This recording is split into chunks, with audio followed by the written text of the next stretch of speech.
What's up, this is my Joel Magic, what's up, guys, Crystals, and welcome back to Doki Blue Skies. This is after I go on Monica's side. Morning already? I groan as I fumble for the alarm clock. Man, I just feel like sinking into the depths of my bed. Is it natural to feel this tired after waking up? What's the time anyway? 10:30 AM. Holy crap! I've already pretty much missed the first two classes! Wait, what? How early do you go to school? Should I even go to school today, or just cut my losses and skip? A fierce battle rages within my mind as I lay there. But after a beat, I leap out of bed and begin throwing on my uniform. I don't even want to go to school, but I strangely feel compelled to stick to my everyday routine. Guess mom really trained me well. No time to eat breakfast today. To be honest, I'm usually too lazy to cook anything anyway. It's 10:39 AM. Now I'm making good time. Hang on. It's Saturday. As that realization hits me, all the nervous tension drains out of my body, leaving me slouched over and exhausted. Now that I'm already out of bed, I might as well do something productive today. Although I'll have to get changed into my normal clothes first. At least there's no school to get through today, although unfortunately the literature club is still feeling the effects of the festival. Thankfully, the awkward atmosphere is only subtle, but even if I, a newbie, can see that everyone's been treading on eggshells. I really do hope that the things can eventually get back to normal, but at this rate, I could easily see everyone drifting apart. Monica hasn't spoken at me about things yet either. I meant to talk to her about the festival argument the day after, but I just couldn't figure out a way to confront her about it. It's probably just me being too reluctant to bring things up, but I never really found the right time to talk. I should get out of the house for once and stop thinking about these things. It'll be a nice change of pace from staying on my computer all day. Gotta get rid of the pasty pale complexing. At least the weather isn't bad today. It's a regular sunny day, not too hot and not too cold. It's just me, my bag, and come to think of it, I don't even know where I'm headed to. Maybe I'll just text Sarah to see how she's doing, although she's probably not awake yet. I haven't hung out with her in a while, and it might prove to be a nice surprise for her. Actually, the more I think about it, the more appealing the idea sounds. I imagine the festival's fiasco probably upsetting her, given how much she cares for the club and the other girls. Can't hurt to see if she's okay, to take her mind off it. Besides, I can't imagine she really has much going on either. I dig out my phone and shoot her a message. Whoa. Hey Siri, what's up? No reply. I checked the time, knowing Sierra, she's probably still asleep. I suppose anything better noon is considered early for her. Then again, I'm not much better. The only reason I'm up so early on a Saturday is because I thought it was a school day. I chuckled to myself. My parents would definitely be surprised if they learned that I was up before midday on a Saturday. Dad used to joke around and call me nocturnal, like I was a vampire. Thinking about it, given my sleep cycles, he wasn't wrong. Shame I don't have the ability to turn into a bat though. Or super speed. Well, at least the weather's nice. It's early October now, which is the best of both worlds. As in, it's not quite as hot as it was in the summer, and the real bite of winter hasn't kicked in yet. It's fairly warm, with fluffy white clouds accompanying the blue skies.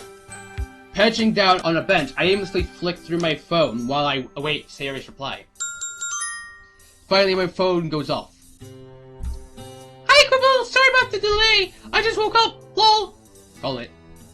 Haha, don't worry about it. Just wondered if you wanted to go to the park or something. It's a nice day after all. Sure thing. Which one? LOL, you'll see. I'll keep it a surprise. Sounds fun. Just give me a few minutes to get ready, okay? Yep, just let me know if you're dressed and I'll meet you outside your house. Alrighty. As I slip my phone back into my pocket, I start to aimlessly plan what we'll get up to. There's a park near our house, and when we were children, it was almost like a second home to us. So much time spent exploring. We used to get tons of ice cream at the playground after working the puppy dog eyes on our parents. In fact, I think it was just at the very park that I first met Siri. Something about ice cream? I'm not even surprised we met, and intentionally bonded over food. Good times. Another notification. Okay, I'm good. Coming out now. Whoa, another background. With Siri in tow, we make our way over. Already I'm reminded of the time we spent together last Sunday. I'm hoping today is just as enjoyable. Although last time she got to learn a little more about me, I didn't get to learn much about her.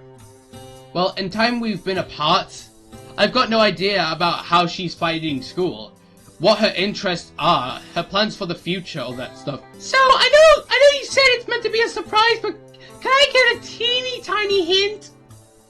Should I?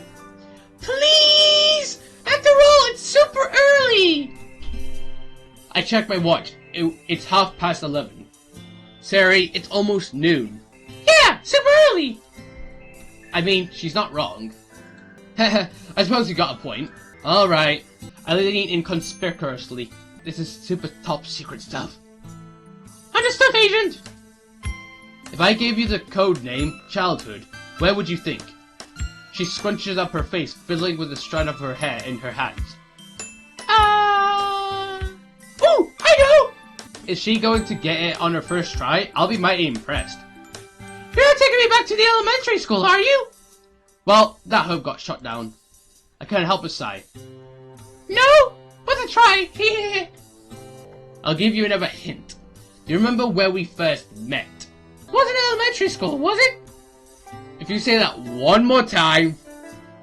Kidding. You're kind of fun to wind up sometimes, you know? Makes a change from you always being a meanie to me. Haha, you love it already. It's the only way I can get you back from all those tricks you used to play on me, you know? Tricks? I don't know what you're talking about! That innocent childlike grin is back on her face. Already, I'm glad I decided to take her instead of going back to sleep. What about the time you told my mum that I threw that tennis ball at you so she'd make me give you my candy? Or the time we climbed that tree and got stuck. I told you it'd be too high, but you didn't listen. My dad had to get us down. I grin. Although that climb was pretty fun, the view was incredible. See? It wasn't all bad! I know, it was all good and natured. We used to get up to so much mischief. We sure did! Anyway, I think I know where we're going. Pokeball, right? So there is something in that head of yours after all then, huh? Hey! Ooh. And so here we are. It's a very wide pathway. Oh, I love this place! I've been here for so long! Yeah, me neither. We take a seat on a wooden bench, which affords us a lovely view of the park around us. Children are playing all sorts of ball games as their parents chat impassively. Dogs are running around as their owners laugh and chase them. I smile. Here with Sari, truly feels like I'm at home. Figured it'd do the both of us to take a trip down memory lane, eh? Especially after the fiasco of the festival and everything. Yeah. From the change of her tone, the expression, the festival still looks like it's bothering her. I can't blame her. All the club members are feeling it. I was hoping by now things would go back to how they used to be. Yeah, that. I mean, yeah, the festival was a bit of a failure, but the club is still a nice little place for us five, right? Sari looks ahead, idly poking at a twig with her feet. Yeah, it is. I just really wish people weren't so mean. We all practice super hard too. All of that for nothing. Hey, come on, Sayori. It's not like you to be so depressing. We shouldn't dwell too much on that anyway. What's done is done, right? Besides, I want today to be a good day. She blinks as a slightly shameful look crosses her features. Yeah, you're right, Quibble. Sorry. Nah, don't apologize. After all, it was me who brought it up, so I can really talk. Anyway, I brought you here because I know this place means a lot to you. I was worried you might be upset, so I was hoping this could cheer you up. Oh, Quibble, you don't have to do that. Well, that, but most importantly, I just needed an excuse to get out of the house. She pokes me in the ribs as I laugh. And besides, spending time with you on Sunday made me realize that we had a lot to catch up on. She giggles. I guess both of us don't know where to start. It's almost like we've just met and don't know what to say to each other. In a strange way, I guess that's the case of some extent. I guess I'll start. No, I've always been curious as to why you joined the literature club. I didn't really think poetry was your thing. She leaned forward, resting her chin on her knees. Well, Monica and I are actually in the same class. She's the one who told me about it. In a way, I guess I was kind of like you. Like me? Yeah, at Listen, I didn't really think much of poetry. It's not that I didn't like it, I just didn't think too much about it.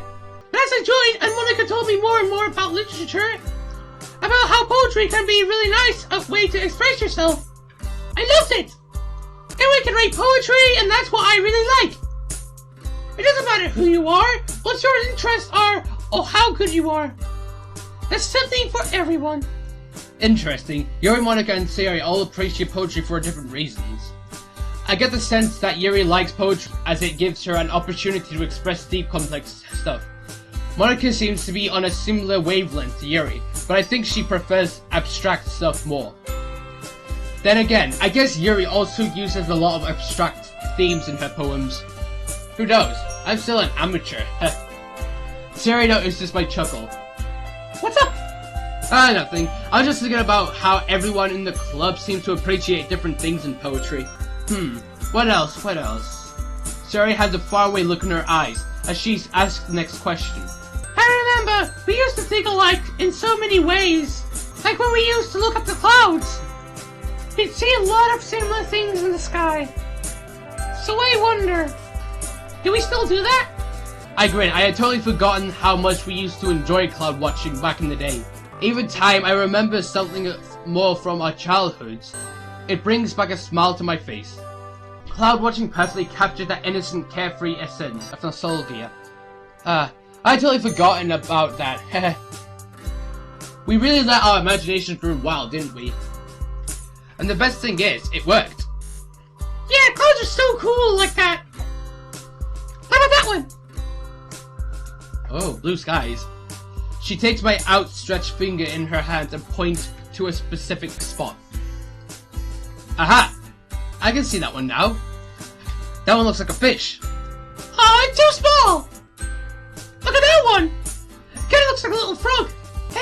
This is what I love about clouds. I don't even know which one they're saying. They're so... What's the word? Cloudy? Ow. You really like poking me in the ribs, don't you? I was trying to think of the right word! I think I heard Yuri say it once. Versatile? Versatile?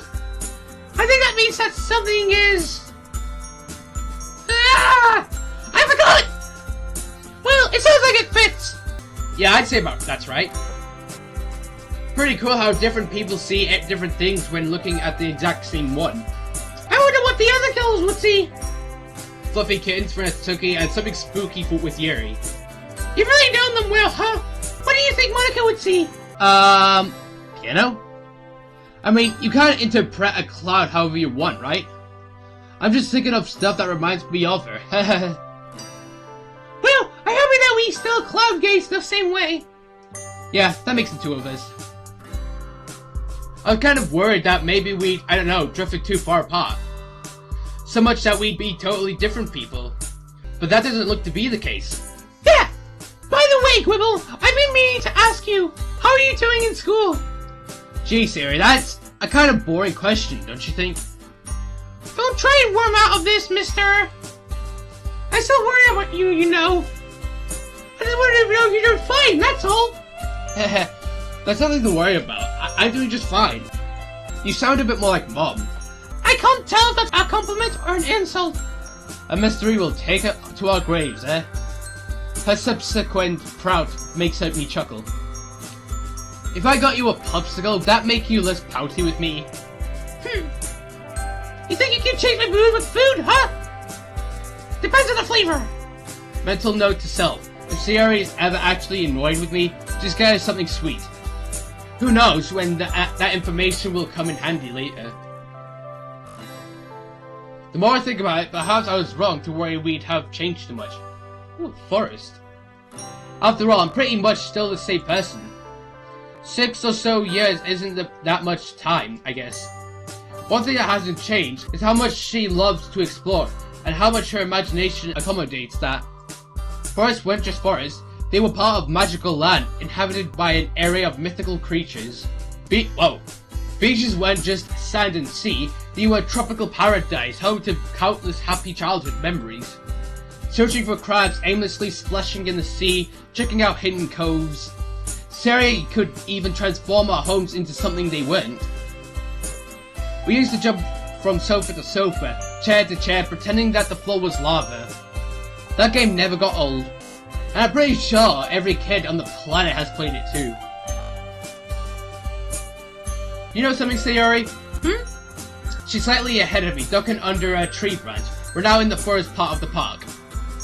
I've had a sudden realization as to why your poems are so good. They're not that good. No, seriously. Your imagination has always been super strong.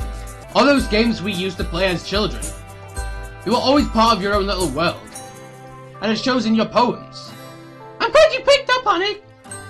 Writing poems is half the fun. The other half is showing them to people. Especially when they like what you've written. What's your thought process while you write your poems? Like, how do you write them? I just go with my heart. I guess it's kind of tricky to explain. I think it depends on my mood. Like, when I wrote Dear Sunshine, I was in a pretty good mood.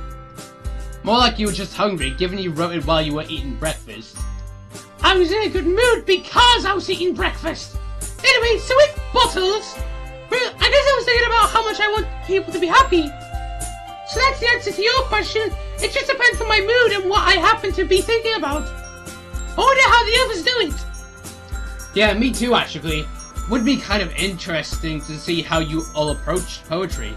Although I think I wouldn't be able to understand how someone like Yuri does it. Her poetry still goes over my head. Good to know! I'm not the only one! Although, what about your fairy tale poem? What was your thought process behind that one? Oh, that one? There's an immediate shift in the atmosphere. There wasn't really one. I just felt like writing it, I guess. But you said you write your poems based on what you're thinking of or feeling at the time, right? What about you, Quibble? How do you write yours? I should have known she would still be a little caggy about that one. Thinking back to her behavior on that Friday, I guess it's to be expected. Just what is about that poem and behavior that bothers me so much? Is it because she shows a side to Sayori that's totally new to me, one that I'm not used to? Or because I know there's still something she isn't telling me? Huh? Oh, sorry, I was spacing out a little. Well, I guess I'm similar to you, I suppose. I just pick up a bunch of words that best describe what I'm thinking about, and then write a poem based on those. To be honest, I'm not really experienced enough to give you a proper answer. I kind of make it up on the spot. But it's worked so far, so I'm not complaining. Ooh. Now bushes. Sayori pauses, looking around at the copse surrounding us. Copse. Oops. She walks up to a large tree and plants herself down in front of it. I follow suit, resting my back against the sturdy trunk, admiring the soft rays as they penetrate the branches. What you said reminds me of something Monica once told me. Something about if you don't have confidence, just fake it until people believe you do. She turns to face me, a thoughtful expression on her face. Sometimes I wonder if she really is confident, or it's just all a show. I get the feeling that sometimes you can never tell with people. I blink. That was remarkably insightful for Sayori. A more reflective mood seems to have fallen upon her. No idea, to be honest. She seems pretty genuine. I mean, she was like this when I first met her as well, so that would be an awful long time to wear that mask. I wouldn't have expected that sort of question from you, though. Why'd you ask? She smiles mischievously. Sometimes it's nice to surprise people. What do you mean? Well, let me ask you, Quibble. If you had to describe me in a few words, which word would you choose? Bubbly, lighthearted, and adventurous. I've always seen you as quite kind. You know, given how you're always concerned with how happy people are, I guess your most definitive trait is your happiness. Like, you always seem so cheerful. It ease the world. I kinda wish I could be like that sometimes. Although from what I've sort of picked up on, just like everyone else, you still feel down from time to time, right? She looks on ahead, a faraway look on her face. It's not exactly sad, but there's a certain air of, what? Wonder? Nostalgia? See, that's what I mean! Everyone picks up on those things you mentioned, but they'd find me asking that a bit. Unlike me, if you get what I'm saying. I guess it's because of how I act in the literature club. Aside from with my poetry, I never really talk about deeper things. All things that aren't just aimlessly happy. I guess I just don't want to bother people with that sort of stuff. Bother them? Why would it bother them, Sayori? Well, maybe that isn't the right word. Sorry, I've never really been that good at expressing myself in person. It's much easier to do it in poem. It's okay. I've never really been good at it either. A lot of the time, I like to think about the past and how things used to be. I told Natsuki about this. She giggles softly. And Natsuki thinks I live in the past. But I don't think there's anything wrong with that, do you? Nah, if you're happy, what's the issue? It's only natural that you'd want to think about the good things that brought a smile to your face, right? When we first started talking again, I used to look back on all our shared memories from all those years ago.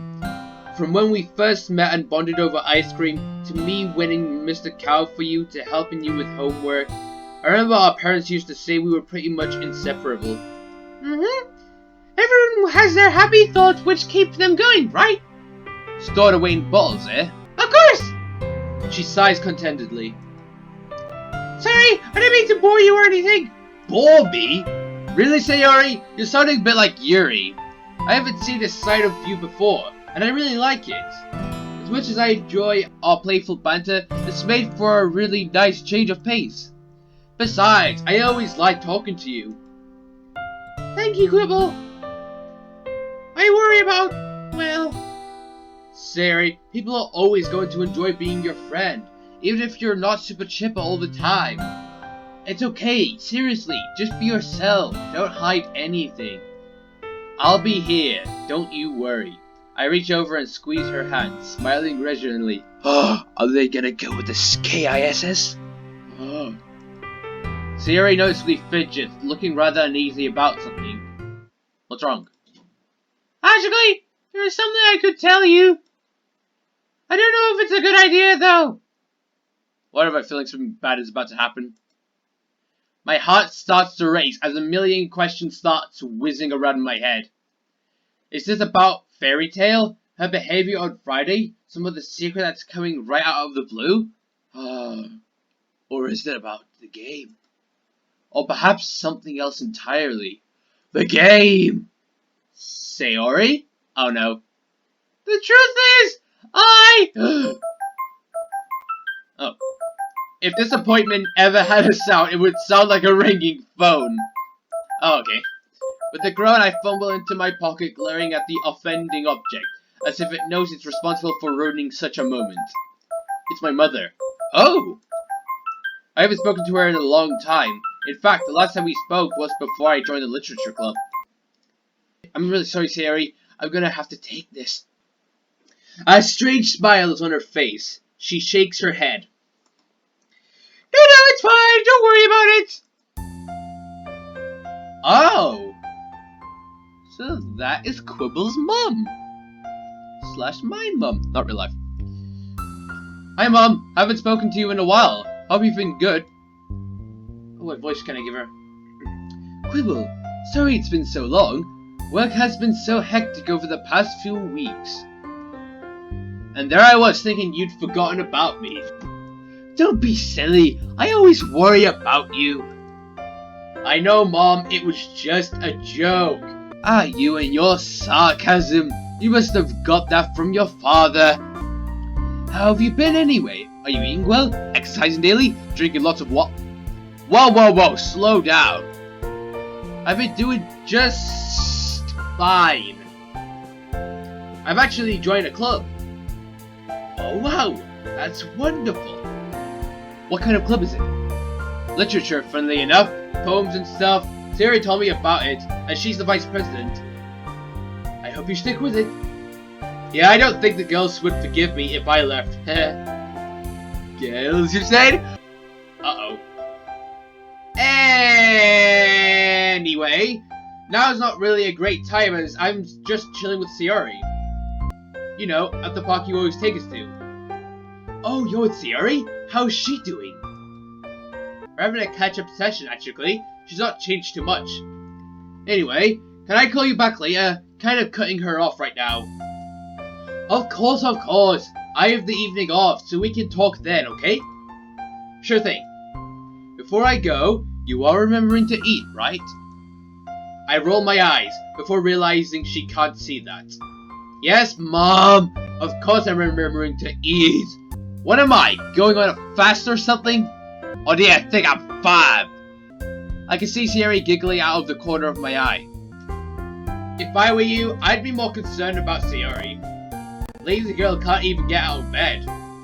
I grin as I see her laugh turn into a childish frown. Oh, stop teasing her, Quibble. You're so mean to her sometimes. Geez, you sound like her. Anyway, gotta go. Talk to you later, okay? Love you. Love you too. Bye. I took my phone away and turned back to Sierra. Sorry about that. Had no idea she'd call. It's okay. You haven't spoken to her in a while, so it was nice to hear you two talking again. Anyway, what were you saying? What does it tell me something? Sierra isn't sitting down by the tree anymore. She's standing up and looks ready to go. Oh, don't worry about that. It was nothing important. You sure? It seemed kind of serious. Dalby! It's okay. I'm kind of hungry anyway. Can we stop by a cafe on the way home? You literally just had a popsicle. Well, you know what they say. And what would that be? The fridge is a clear example that what matter is on the inside. I stare at her. What does that even have to do with anything? It's about food. You know what?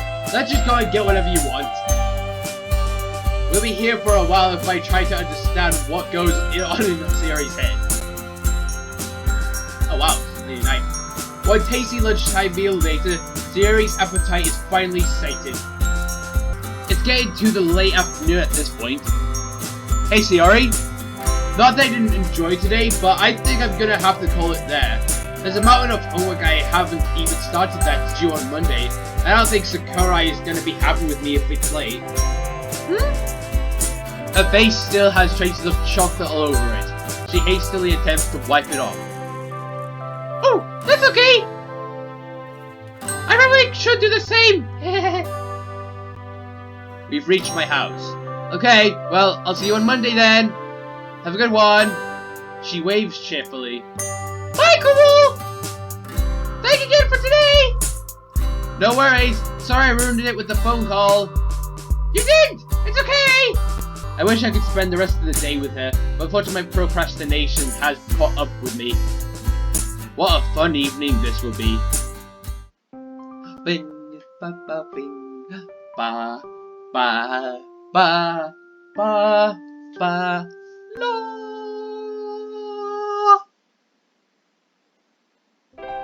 Whoa! Act 2, past, present, and future? Oh! Ow! Not again! Act 2! Oh look, the text box is now blue! Oh, so this is blue skies! So what just happened before was what should have happened in the literature club if Monica didn't hack the game. Oh, so this is Act 2! Anyway guys, thank you guys for watching this video. If you like it, leave a like, drop a comment, subscribe, ring the bell, and I'll see you all in the future! Bye!